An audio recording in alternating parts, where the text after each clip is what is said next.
हर हर महादेव। आप सभी का हमारे इस चैनल पर स्वागत है। आज के इस वीडियो में सनातन धर्म से जुड़ी कुछ साधनाओं के बारे में आपको जानकारी देंगे, जिसमें यक्षिणी, पिशाचनी, भूत, प्रेत, नागिन, नायिका, ऐसी कई सारी साधनाएं हैं। यक्ष है, बेताल है, योगिनियाँ हैं, काफ़ी सारी साधना हैं जिनके बारे में लोग केवल भ्रमित ज़्यादा होते हैं। उनकी वास्तविकता उनको पता नहीं होती है कि उनका पूजन कैसे करना है, उनकी सिद्धियाँ कैसे करनी है, वो किस प्रकार से साधक पर हावी होती है, किस प्रकार से नहीं होती है, अगर सिद्ध होती है तो कैसे होती है। तो ये कई सारे प्रश्न उठते हैं। तंत्र क्षेत्र भी एक अलग तरीके का माया जाल है। इसमें जो जानकारी रखता है वो ही रख सकता है। बाकी तो आप रोज़ाना बस सुनते ही है कि इसने यक्षिणी का मंत्र किया, उसने भैरव का मंत्र किया, किसी ने वीर का मंत्र किया। तो उनकी मूल पीढ़ी है, यानी उसका जो मूल कहाँ से निकलता है वो जानना बहुत ज़रूरी होता है। तो ये आपको बताते हैं। आपसे निवेदन है, आपने अभी तक इस चैनल को सब्सक्राइब नहीं किया है तो कर दीजिएगा और वीडियो को लाइक और शेयर ज़रूर कीजिएगा। आप सभी को मेरी तरफ से जय श्री महाकाल। बात करते हैं इन साधनाओं के बारे में। सबसे पहले तो मैं बता दूं कि तंत्र जीवन में जो भी अपना सनातन धर्म है या नाथपंथी है या जो कोई भी आप मानते हैं, उनमें अलग अलग पूजा पाठ होता है। तो ये भी मैं स्वीकार करता हूँ कि होता है। अलग अलग क्षेत्र में अलग अलग पूजा पाठ होता है और उन्हीं शक्तियों को अलग अलग क्षेत्र में अलग अलग नाम से भी पुकारा जाता है। तो ऐसा कोई फिक्स नहीं है कि आप अपने क्षेत्र में उसका नाम वो है तो दूसरी जगह भी वो होगा, ऐसा भी नहीं है। ये सारी शक्तियाँ तो होती हैं, लेकिन मानना ये होता है कि हर साधक यही सोचता है कि कौन सी साधना करे, किस शक्ति को अपनाए, उसकी सिद्धि कैसे करे। तो ये समझना बहुत ही महत्वपूर्ण है। अब बात करते हैं सनातन धर्म की। तो सनातन धर्म में अलग अलग शक्तियाँ होती है, जैसे नवदुर्गा, दसमां विद्या, उसके अलावा त्रिदेव जैसे ब्रह्मा विष्णु महेश्वर, इसके अलावा भैरव भगवान, माँ काली, उस कई वीर हैं, कई सारे उसमें साधनाएं होती हैं। उसके अलावा पिशाच योनि की साधनाएं भी होती हैं। उसके अंदर बहुत सारे अलग अलग शक्तियाँ होती है, जैसे यक्षिणी हैं, योगिनियाँ हैं, नायिकाएँ हैं, किन्नरी हैं, बहुत कुछ साधनाएं होती हैं। तो उनमें क्या होता है कि उनको सिद्ध करने के लिए क्या करना पड़ता है। तो मूल जो उसका होता है कि जैसे शिव और शक्ति, ये एक मूल पाठ होता है सनातन धर्म में। मूल पाठ क्या होता है? शिव और शक्ति। शिव शक्ति की साधना, शिव के जैसे आपने सुना होगा कि शिव के गण में सभी आते हैं, भूत, पिशाच, प्रेत, भैरव, ये सब कुछ आते हैं। उनमें बेताल है, कई सारी शक्तियाँ आती हैं। तो आप अगर शिव और शक्ति की साधना करते हैं, अब शक्ति की साधना में जैसे पिशाचनी है, डाकिनी है, चुड़ैल है, भूतनी है, प्रेतनी है, ये सारी शक्तियाँ शक्ति के तौर पर आती है। शिव और शक्ति दोनों में मानी जाती है। अगर आप शिव शक्ति के तौर पर जैसे मान लीजिए माँ काली और भगवान शिव की साधना करते हैं, तो आप ऐसी शक्तियों में आगे बढ़ सकते हैं।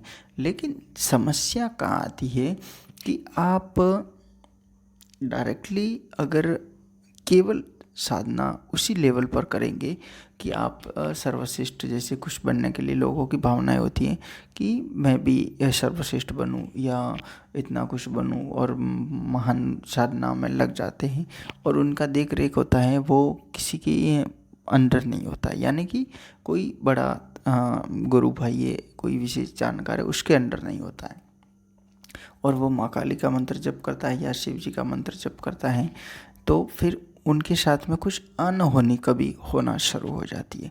अनहोनी कारण होने का कारण यही होता है कि उनके गण होते हैं। जैसे शिव का कर रहे तो उनके गण होते हैं, शक्ति का कर रहे हैं तो उसके भी अलग अलग गणिकाएँ होती हैं, पिशाचनी, भूतनी, प्रेतनी, जो कुछ भी होती हैं।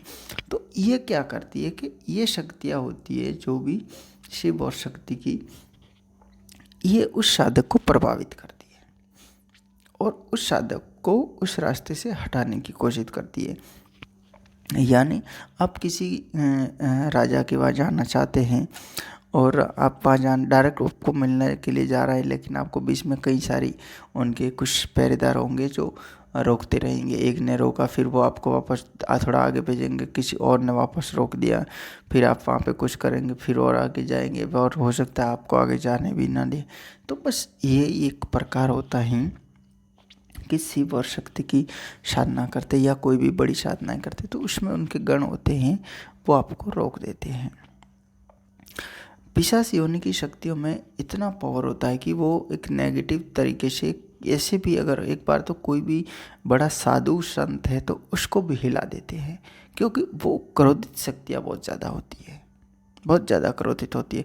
एक बार उसको हिला देते हैं, चाहे वो हार मान लेगी, कुछ भी करेगी बाद में, लेकिन एक बार उसको ज़रूर सताएंगी। चाहे कितना भी बड़ा साधु है, कुछ भी है, वो कुछ ना कुछ गड़बड़ कर देती है। ये एक उनका नेचर होता है। बाद में वो धीरे धीरे होता है कि भाई बड़ा साधु है या कोई संत है या कोई साधक है तो वो उसको कंट्रोल करता है या उनकी शक्तियों से वो प्रभावित हो जाती है तो फिर वो हट जाती है। तो बस ये एक होता है जैसे नागिन शक्तियाँ होती है। अब पृथ्वी पर प्राचीन काल से नाग और नागिनों की पूजाएं होती है, आज भी होती हैं। जैसे नाग पंचमी आती हैं तो वो क्या है, वो भी तो एक अलग योनि है, अलग उनका भी एक अलग पार्ट्स होता है। जैसे शिव जी के साथ में नागिन की पूजाएं करते हैं, नाग की करते हैं, तो वो भी एक शक्ति के तौर पर मानी जाती है। और पृथ्वी पर जैसे आपने पहले इतिहास में भी पढ़ा होगा कि नागवंशीय शासक वगैरह, तो ये क्या, ये उन्हीं से रिलेटेड होती थी।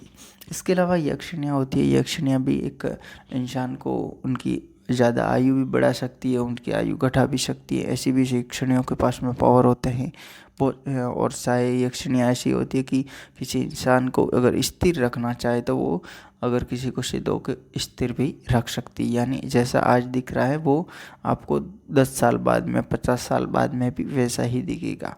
तो इस प्रकार से भी किसी की आयु को स्थिर कर सकती है। ये यक्षिणियों का भी पावर एक अलग तरीके का होता है। इसके अलावा योगिनियाँ होती है। जो बड़े बड़े साधु लोग होते थे प्राचीन काल से, वो क्या करता था, उनकी सुख शांति के लिए, उनके मनोरंजन के लिए, तो वो योगिनियाँ, अप्सराओं, ऐसी शक्तियों को अपने कंट्रोल में करते थे। योगिनियाँ उनकी इच्छाओं की पूर्ति करती थी। अप्सराएँ होती थी तो उनका वो नृत्य है, गान है, उस प्रकार से वो सब करती थी। ये एक अलग होता है। नायिका भी इसी श्रेणी में आती थी। नायिका भी उनकी इच्छाओं की पूर्ति करती थी, उनकी सेवा वगैरह, जो कुछ भी उनके मन की इच्छाएं होती थी, तो वो भी ऐसी शक्तियों से प्रभावित होते थे और उनकी इच्छाओं की पूर्ति के लिए ऐसी शक्तियों को रखते थे। अब उनके क्या होता था कि सिद्ध करने का तरीका होता था वो अलग अलग होता था। अब जो बड़े साधक होते थे, यानी आप महात्मा कहिएगा, जो बड़े महात्मा होते थे, उनकी शक्तियाँ इतनी हाई लेवल तक थी प्राचीन काल में। अभी तो आपको कितना भी बड़ा कोई साधक होगा तो आपको वो इतना हाई पावर नहीं लगेगा, केवल उनका लोगों का आना जाना ही आपको हाई पावर लगेगा कि भाई यहाँ पे बहुत लोग आते हैं, पूजा पाठ करते हैं या दर्शन के लिए आते हैं, वही आपको हाई लेवल पे लगेगा। बाकी उसकी वास्तविकता में रात दिन का अंतर होगा। रात दिन का क्या, वर्षों का भी हो सकता है। समझ गए होंगे आप इस बात को। तो एक इतने बड़े महात्मा लोग होते थे प्राचीन काल में, वो उनकी क्या होती थी कि इष्ट बल होता था। उनकी जो साधना की शक्ति होती थी इतनी ज़्यादा होती थी कि वो जब चाहे तब एक सेकंड में कहीं से कहीं आ जा सकते थे, कहीं भी किसी भी शक्ति को कंट्रोल कर सकते थे। किसी भी जगह कुछ उल्टा सीधा करना है, मौसम परिवर्तन करना है, तो वो पल के जरिए करते थे। ये एक बड़े साधु महात्माओं की शक्तियाँ काम करती थी उस लेवल में। बस उसमें क्या होता था कि यही जो इनकी शक्तियाँ होती थी वो सब इसमें कारगर होती थी।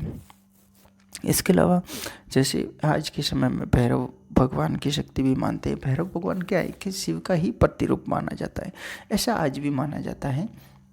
और ज़्यादातर छोटे बड़े तांत्रिक होते हैं, वो कहते रहते हैं कि शिव की साधना करनी है तो भैरव की साधना करो, उसको करना है तो उसकी करो। तो भैरव भगवान क्या है, ये भी एक शिव के गण माने जाते हैं। और जो भैरव की साधना में बहुत सारे भैरव होते हैं, लेकिन उनमें मुख्य तरीक़ा से जैसे काल भैरव है, बटुक भैरव है, ठीक है, इस प्रकार से उनको माने जाते हैं। तो वो एक शक्तियाँ होती है, ये भी शिव के गणों में प्रेत योनि से भी संबंधित होती है और दिव्य योनि से भी संबंधित होती हैं। और इनका क्या होता है कि थोड़ा क्रोधित भाव होता है भैरव का, वो बहुत हाई लेवल का होता है। अगर कोई साधक इनका साधक होता है तो उसके ऊपर भी ये हावी होते हैं, और उसका साधक का जो मनोबल होता है, उनकी मन की स्थिति होती है, मानसिक स्थिति होती है, वो भी अपने कंट्रोल में रखते हैं। और मतलब उनके लेवल में कुछ हो जाता है, जैसे बोलना चालना, उनकी आंखें वगैरह, वो एक अलग तरीके का उनका नेचर हो जाता है। ये कई सारे ऐसे प्रयोग होते हैं। अब इसमें वीर साधना वगैरह भी आती है। तो शमशान की शक्तियाँ होती है, जैसे जहाँ पे शिव का वास माना जाता है, माँ काली का वास माना जाता है। तो तंत्र क्षेत्र में शिव साधना और माँ काली की साधना और तांत्रिक लोग हैं, उनके लिए तो लगभग हिंदू धर्म में सभी के लिए अनिवार्य एक तरीके से मान ली गई होती है। तो वीर साधना वगैरह होते हैं, तो ये भी माँ काली की शक्तियों के साथ में जुड़े हुए होते हैं। जैसे 52 वीर माने जाते हैं, 64 योगिनियाँ मानी जाती हैं, ठीक है। अलग अलग क्षेत्र में कई जगह 64 योगिनियाँ भी कहते हैं। कई तरीके की अलग अलग मानी जाती हैं, ठीक है। भैरव वगैरह कई सारे होते हैं उसमें अलग अलग, जैसे मशान भी बोलते हैं, कच्चा कलुआ भी बोलते हैं। ये सब उसी से लेवल शमशान से जुड़ी हुई शक्तियों से लेवल में रहती हैं। अब वीर साधना में क्या होता है कि वीर भी एक अलग अलग तरीके के होते हैं। इसमें सात्विक भी होते हैं, तामसिक भी होते हैं, और ये भी वही कार्य करते हैं जो दूसरे शक्तियाँ करती हैं। लेकिन इनका भी भैरव की तरह एक अलग थोड़ा रवैया होता है, जैसे क्रोध का, चाहने आने का, किसी पर हावी होने का, किसी का पीछा करना। ये वीरों का एक अलग नेचर होता है। जैसे किसी के पीछे वीर छोड़ दिए, अगर किसी के कुछ मारना है, कुछ करना है, तो इनकी एक्टिविटी होती है बहुत फास्ट होती है वीरों की। किसी के पीछे भेज दिए तो वो उसको किसी भी तरीके से गिराने की कोशिश करेंगे, किसी भी तरीके से उसको मारने की ज़रूर कोशिश करते हैं। ये बहुत ही प्रभावशाली शक्तियाँ होती हैं। बस इनको करने का तरीका, सिद्ध करने का, उनकी शक्तियों को कंट्रोल करने का तरीका भी एक साधक के पास में होना चाहिए। अगर वो नहीं है तो फिर ये हो सकता है कि उस साधक पर भी हावी हो सकती हैं या कई तरीके से प्रभावित हो सकती है। इस्लामिक धर्म में भी इसी तरीके से माना जाता है, जैसे जिन जिन्नात्माओं के लिए ये सब माने जाते हैं। तो अपने क्या होता है कि या हिंदू धर्म यानी सनातन धर्म में जैसे आत्माओं का वास बोलते हैं वगैरह, तो इस्लामिक धर्म में उन्हीं को जिन जिन्नात कहते हैं, उन्हीं को जिन्नियाँ कहते हैं। वही होती है जो प्रेतनी वगैरह होती है, उन्हीं को ही मानते हैं। उसमें कोई नहीं कि हर क्षेत्र में, हर धर्म में उनके नामों का प्रभाव अलग अलग होता है, उनका आह्वान अलग अलग होता है। अब जैसे सनातन धर्म में होता है तो ज़्यादातर उसका हवन के जरिए, जप के जरिए इस प्रकार से सिद्ध किया जाता है। लेकिन इस्लामिक धर्म में कुछ कुरान की आयतें पढ़ी जाती है, उनका आह्वान किया जाता है, और ज़्यादा से ज़्यादा उसमें धूप का बखूर जलाया जाता है। कुछ ज़्यादा विशेष नहीं किया जाता, फिर भी वो शक्तियाँ हाजिर हो जाती है। तो ये अलग अलग प्रभाव होता है इन शक्तियों को प्राप्त करने का।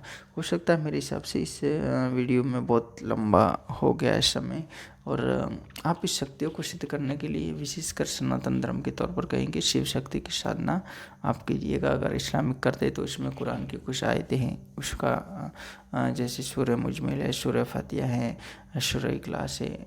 इसके अलावा बहुत सारे छोटे मोटे उनके अमल वगैरह होते हैं, ठीक है। और कई सारी कुरानी आयतें हैं, उनका प्रयोग किया जाता है जिससे उन शक्तियों को काबू किया जा सकता है। तो अगर आपको ये वीडियो अच्छा लगे, लाइक और शेयर जरूर करना, चैनल को सब्सक्राइब करना। हर हर महादेव, जय श्री राम।